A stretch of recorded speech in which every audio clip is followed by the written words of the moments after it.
Waalaikumsalam warahmatullahi wabarakatuh. Ya, bagaimana kabarnya Bu hari ini? Alhamdulillah baik Bu. Alhamdulillah.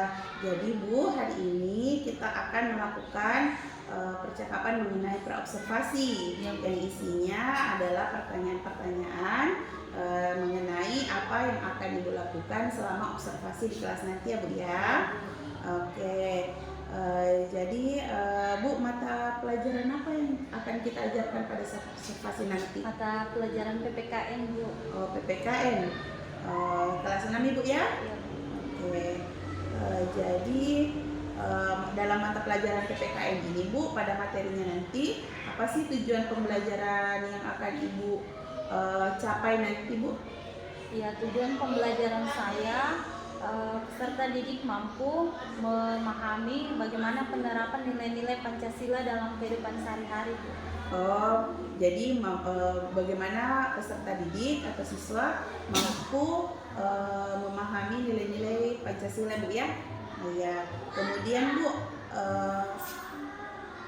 apa pengembangan yang hendak Ibu capai bagi anak-anaknya Ibu nanti di kelas?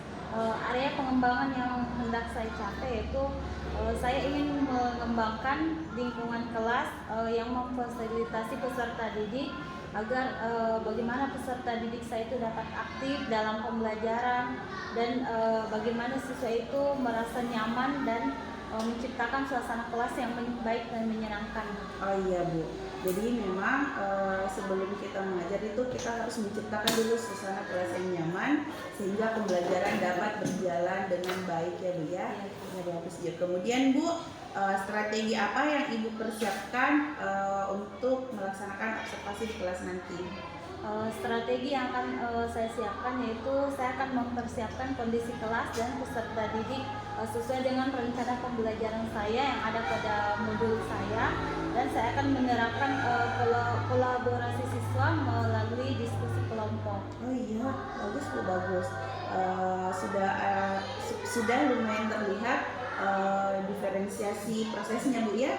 Diferensiasi prosesnya. Kemudian Bu, media pembelajaran apa yang Bu pakai nanti? Ya, saya akan menggunakan media audio visual. Audio visual ya Bu ya, berupa video pembelajaran Bu ya. Iya. Jadi mungkin pada saat pembelajaran nanti, pada saat observasi nanti, Ibu akan didampingi Ibu akan diobservasi oleh saya nanti di kelas. Tetapi saya harap pada saat observasi nanti anggap saja bahwa Ibu menjalankan peran Ibu sebagai guru sebagaimana biasanya Bu ya. Tidak usah merasa tertekan pada saat observasi nanti, sehingga pembelajaran dapat berlangsung secara baik dan tidak terganggu ya Bu ya. Ya baiklah. Jadi sekian percakapan praobservasi kita pada hari ini. Terima kasih kepada Ibu sudah meluangkan waktunya. Jadi saya ucapkan wassalamualaikum warahmatullahi wabarakatuh. Ya, waalaikumsalam warahmatullahi wabarakatuh.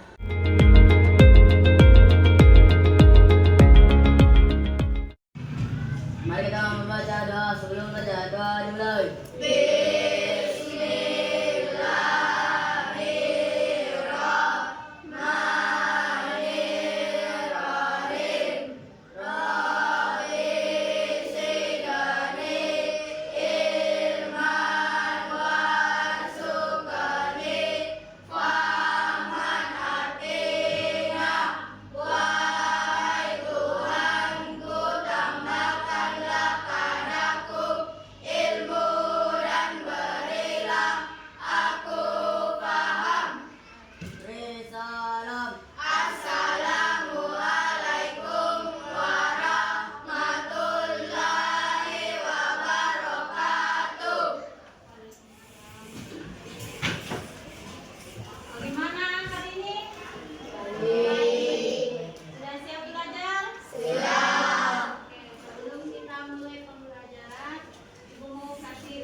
Ahmad Zaki.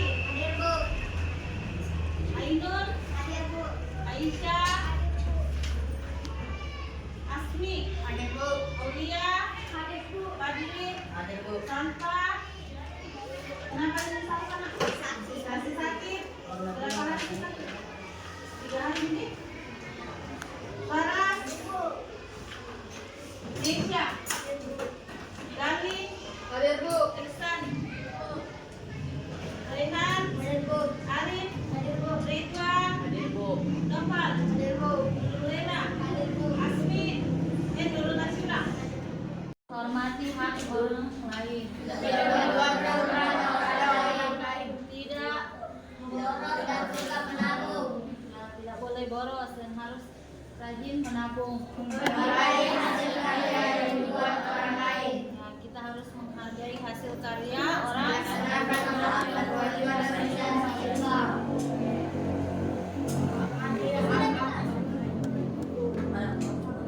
Ada lagi Berbuat baik dan saling menerima serta bergotong royong. harus berbuat baik dan saling membantu.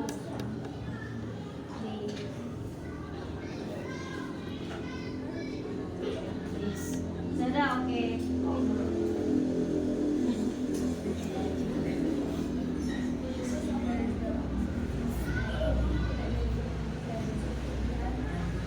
Oke, tadi itu adalah contoh-contoh penerapan nilai-nilai Pancasila dalam kehidupan sehari-hari.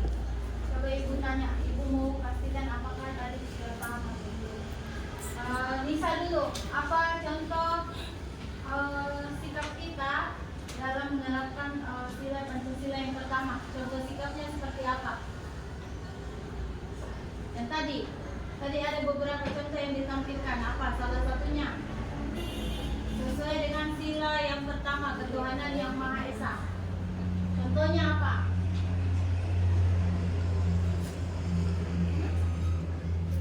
Yang pertama. Sudah tahu? Coba Rey. Yang pertama, contoh sikapnya. Toleransi. Kita harus toleransi. Toleransi itu apa? Saling menghargai.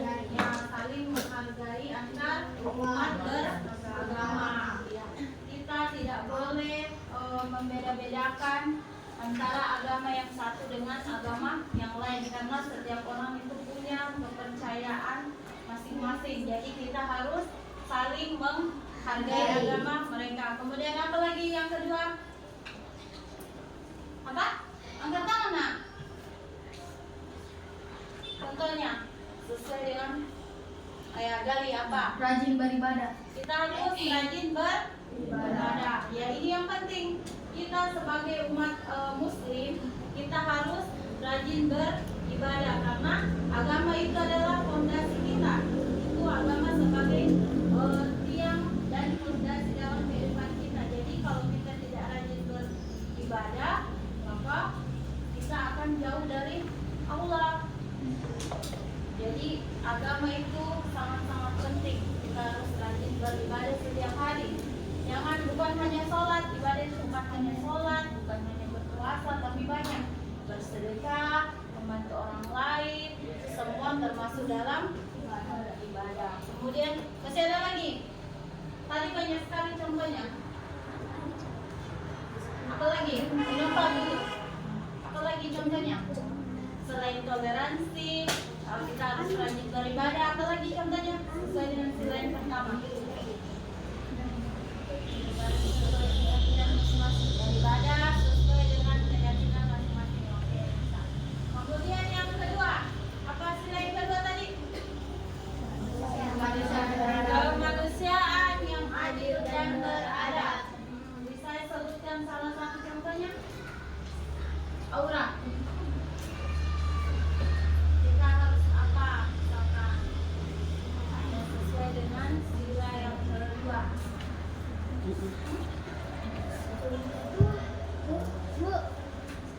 Oh, Saki. Ya. Oke. Kita harus bersikap sopan kepada orang yang lebih tua. Atau kita harus menghargai orang yang lebih tua. Jadi kalau misalkan di luar sana, contoh di sekolah, contoh di lingkungan sekolah. Ketika kita sedang jalan atau lewat di depan guru atau orang yang lebih tua, kita harus menundukkan badan sedikit atau kalau kita ya biasa disebut kalau kita bahasa Bugis biasa orang bilang kafe. Jadi kita harus sopan, tidak boleh juga berbicara lebih keras daripada orang tua. Kemudian apa lagi? Menolong orang yang kesusahan. Menolong orang yang kesusahan. Ini penting atau tidak? Penting. Ketika ada orang yang membutuhkan bantuan kita, kita harus segera memberi pertolongan. Misalkan apa contohnya? Saat ada orang yang terjatuh. Apa nak? Saat ada orang yang terjatuh. Oh, misalkan teman kita sedang terjatuh, apakah kita harus hati-hati atau tidak? Tidak. Tapi kita harus saling membantu atau kita harus menolong dia. Kemudian masih ada lagi?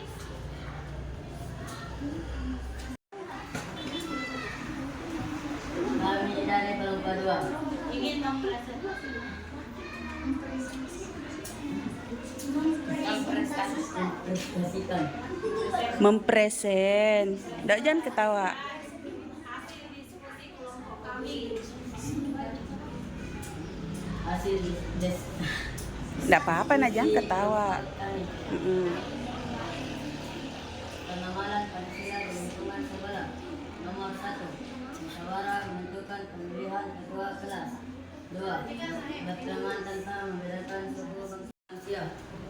4. Tidak semena-mena terhadap teman atau orang lain. 5. Musyawarah untuk mengambil keputusan bersama. 7. Menghargai sesama teman. 8. Memiliki rasa toleransi sesama teman. Kami dari kelompok 1 akan Mempresentasikan. mempresentasikan hasil diskusi kami. Nomor 1. Rajin beribadah. Nomor 2. Membaca doa sebelum dan sesudah makan. 3. Adil dalam berbagi makanan atau barang. 4. Membantu orang tua. 5. Menghormati orang tua. 6. Belajar menerima dan menghargai pendapat adik. 7. Tidak semena-mena. Pengawalan Pancasila di lingkungan masyarakat. Contohnya, bergotong royong membersihkan kuburan, membersihkan masjid, bergotong royong membersihkan selokan, membantu masyarakat yang membutuhkan, membersihkan lingkungan sekitar, menjaga kebersihan lingkungan, saling menghargai perbedaan, dan menjaga keasrian lingkungan. Anggota: Gali, Ray, Faras, Ihsan, Lela, Aisyah, Meisha, Aulia. Terima kasih lebih dan kurangnya. Mohon dimaafkan. Assalamualaikum warahmatullahi wabarakatuh. Waalaikumsalam.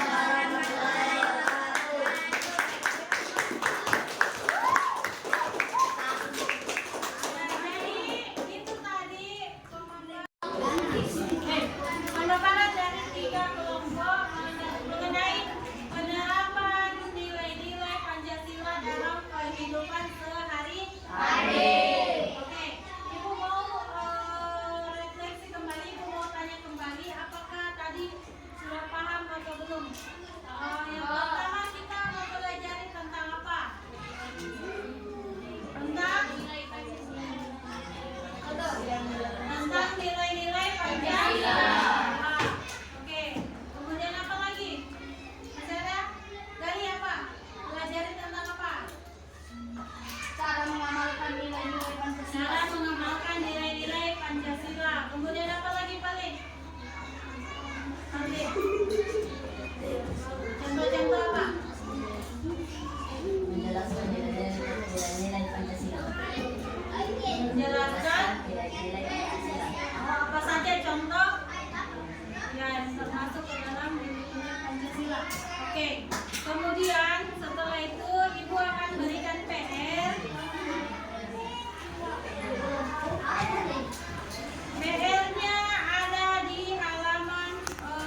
kasih Bu sudah meluangkan waktunya pada hari ini.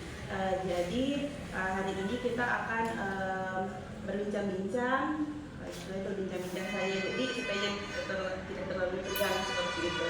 Jadi hari ini kita berbincang-bincang mengenai apa-apa saja yang telah Ibu lakukan pada saat observasi kemarin. Kemudian beberapa pertanyaan juga yang akan saya tanyakan, tetapi tetap terkait kepada observasi KM kemarin. Jadi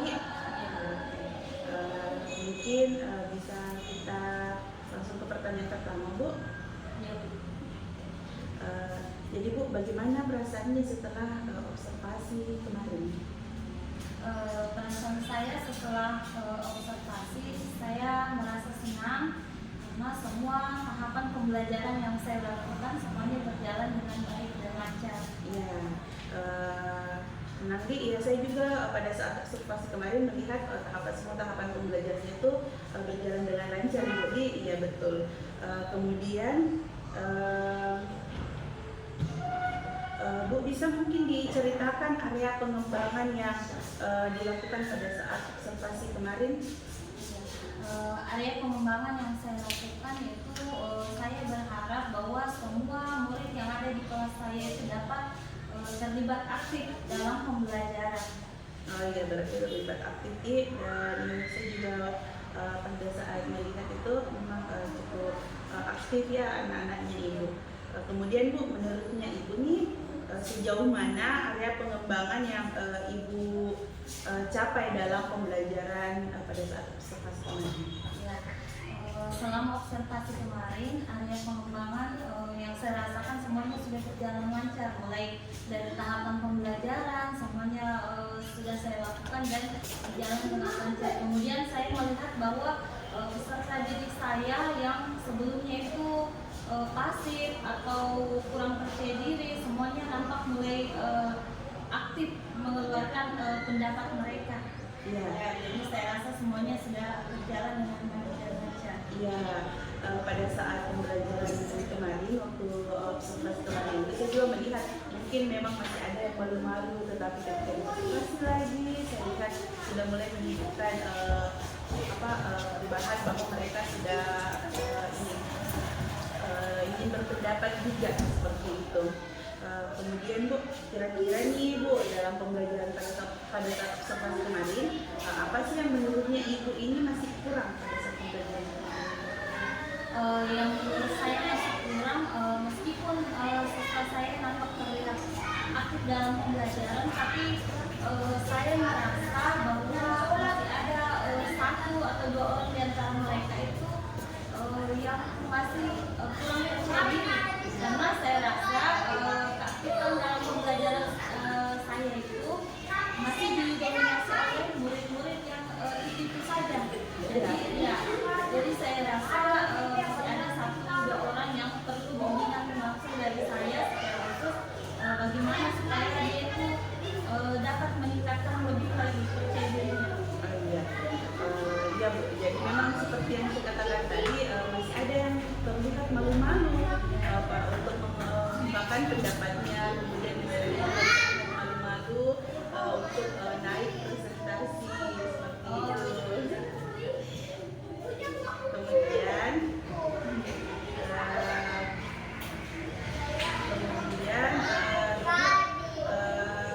Kan sudah tahu apa yang kurang, kira-kira nih Bu, apa sih penyebabnya? Penyebab mengapa murid itu merasa kurang percaya diri, ya karena saya rasa mungkin dia bisa saja mungkin dia malu atau dia takut dalam menjawab, mungkin dia takut salah dalam menjawab, sehingga itu yang menyebabkan kurangnya rasa percaya diri dari murid tersebut. Iya Bu, kan sudah ditahu juga penyebabnya itu. Kira-kira menurutnya Ibu nih bagaimana apa tindakannya Ibu supaya bisa mengatasi hal tersebut? Solusi atau tindakan yang saya lakukan yaitu saya akan melakukan identifikasi, saya akan mengidentifikasi pembelajaran saya melalui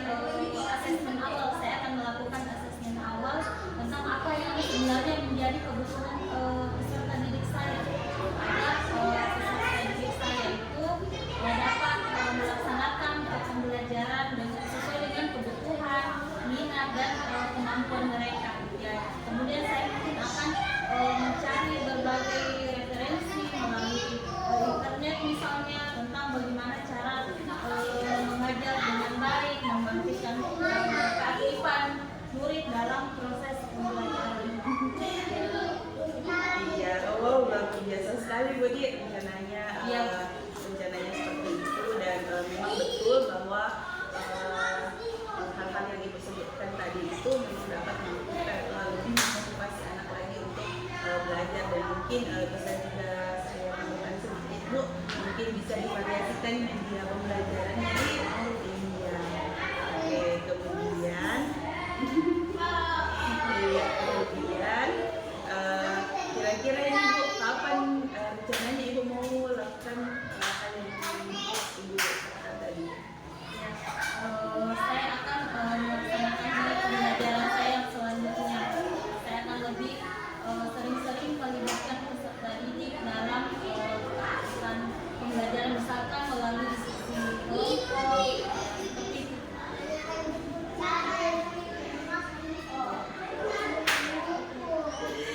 Ya, jadi seperti itu ya Ibu ya.